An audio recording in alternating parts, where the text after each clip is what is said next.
Dear students, welcome to this channel. Class 12 के जो बच्चे हैं इतिहास के, तो उनके लिए यह पेपर बहुत ही इंपॉर्टेंट वाला है, क्योंकि इतिहास के पेपर के लघु उत्तरी, अति लघु उत्तरी और साथ ही साथ बहुविकल्पी प्रश्न में बौद्ध धर्म से रिलेटेड क्वेश्चन कुछ न कुछ पूछे ही जाते हैं।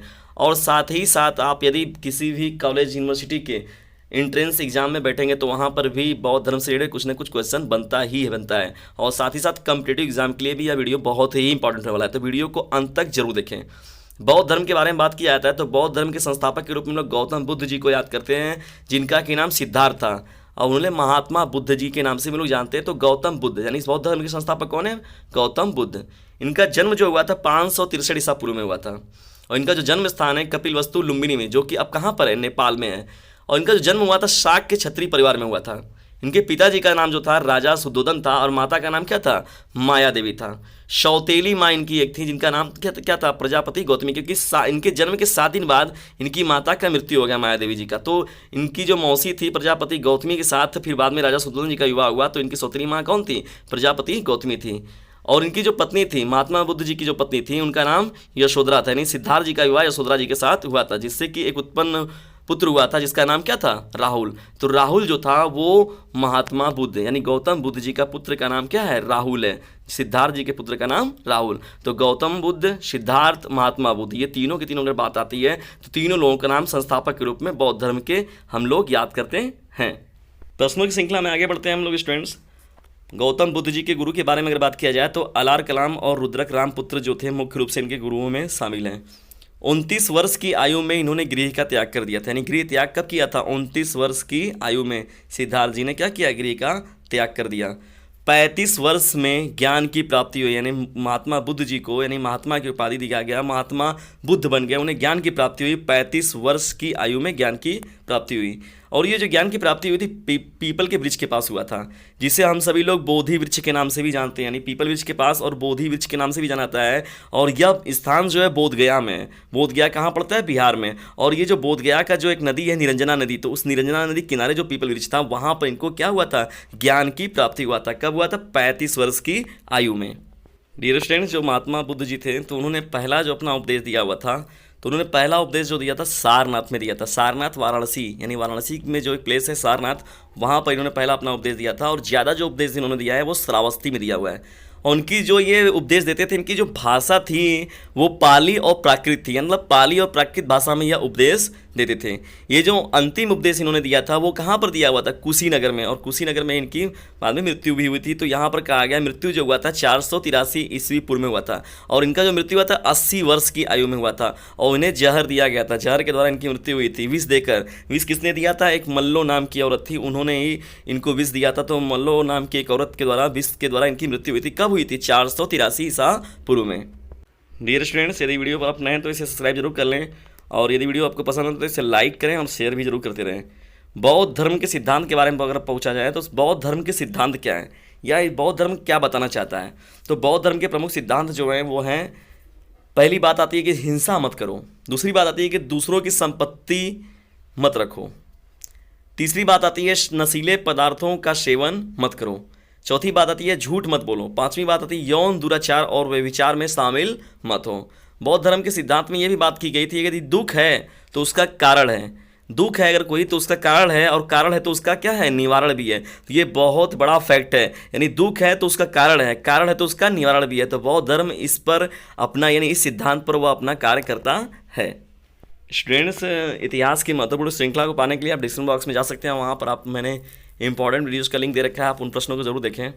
आइए आगे बढ़ते हैं। अष्टांगिक मार्ग क्या है? यदि आपको लघु उत्तरी या अति लघु उत्तरी में पूछा जाता है कि अष्टांगिक मार्ग क्या है, तो अष्टांगिक मार्ग का मतलब होता है कि बौद्ध धर्म में 8 गुण वाले मार्ग बताए गए हैं महात्मा बुद्ध जी ने, या हम लोग बात करते हैं गौतम बुद्ध जी के द्वारा।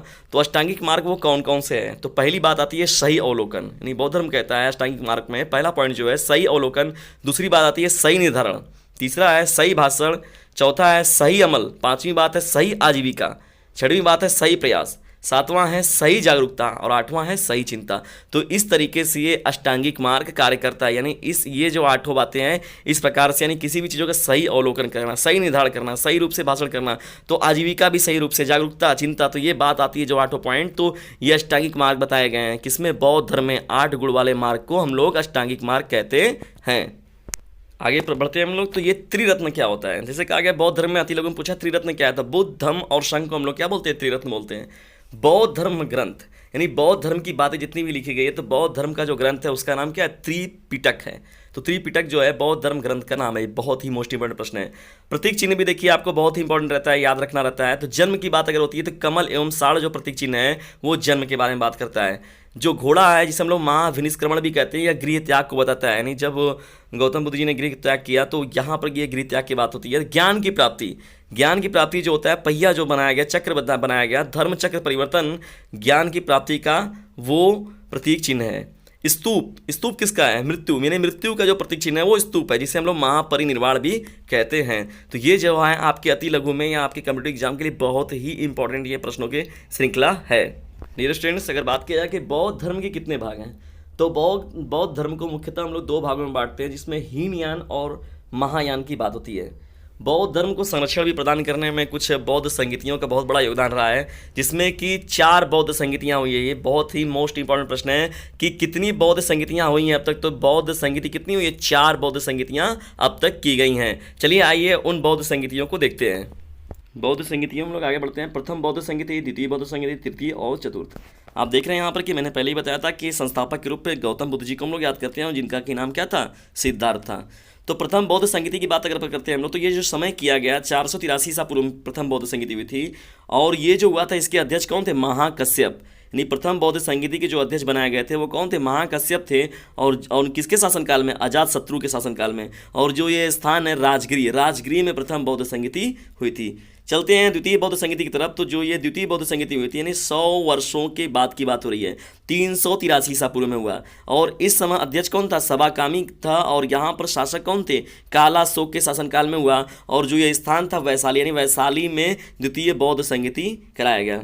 तृतीय बौद्ध संगीति भी बहुत ही मोस्ट इंपॉर्टेंट है, क्योंकि यह जो समय है अशोक यानी सम्राट अशोक के शासन की बात हो रही है। समय जो है 251 ईसा पूर्व की बात हो रही है। और जो इस समय अध्यक्ष थे मौखली पुत्र तिष्य।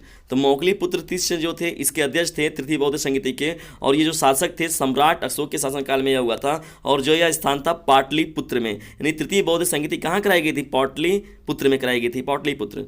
और ये जो संस्थापक के रूप में हम लोग हमेशा याद रखिएगा कि गौतम बुद्ध जी को याद करते हैं।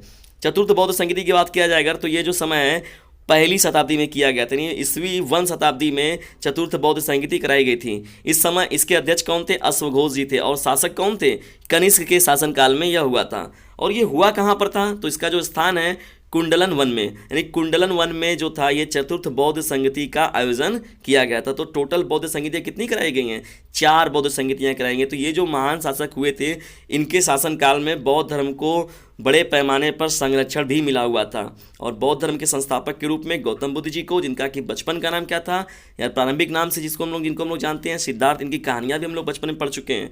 और ये संस्थापक के रूप में गौतम बुद्ध जी को हम लोग याद करते हैं। यदि वीडियो आपको पसंद आता है तो इसे लाइक करें, शेयर करें, और चैनल पर नए हैं तो इसे सब्सक्राइब करना बिल्कुल भी ना भूलें।